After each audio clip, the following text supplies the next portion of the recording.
Here we're going to undo the screw that holds the sensor in. Loosen that first, then the sensor will slide up and out, followed by the bottom half unscrewing. You're going to need some vice grips. Use a rag in between so you don't mark up the sensor. But that will break free. It's got some Loctite, so it'll be tough. But go ahead and give it a turn and unscrew it all the way off. Set it aside.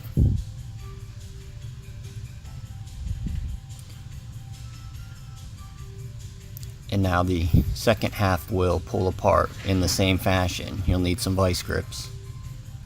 I've already taken mine off, so it's not as tough. So I can do it with my hands. Now you'll expose the actual sensor. Take out that set screw there. That locks that sensor in place. And now it should slide out freely.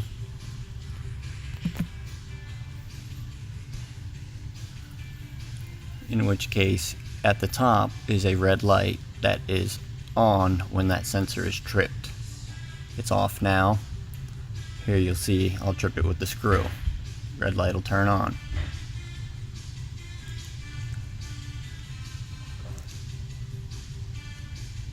Lights on, lights off, lights on. Once your sensor comes apart, see if that